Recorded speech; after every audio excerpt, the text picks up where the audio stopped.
In this video, let's talk about how to use the Chase Deposit Bonus Offer app. Now, in order to use the bonus offer, you need to first of all enroll in the promotion using the unique coupon code.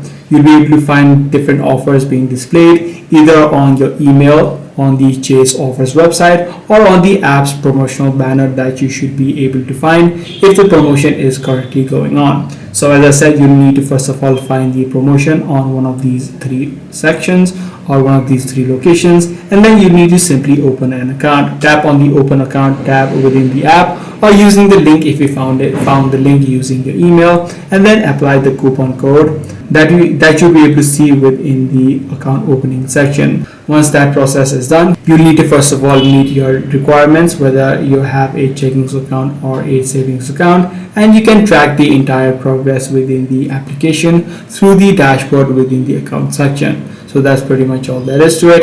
If this video was helpful to you, be sure to subscribe. I'm going to see you in the next one.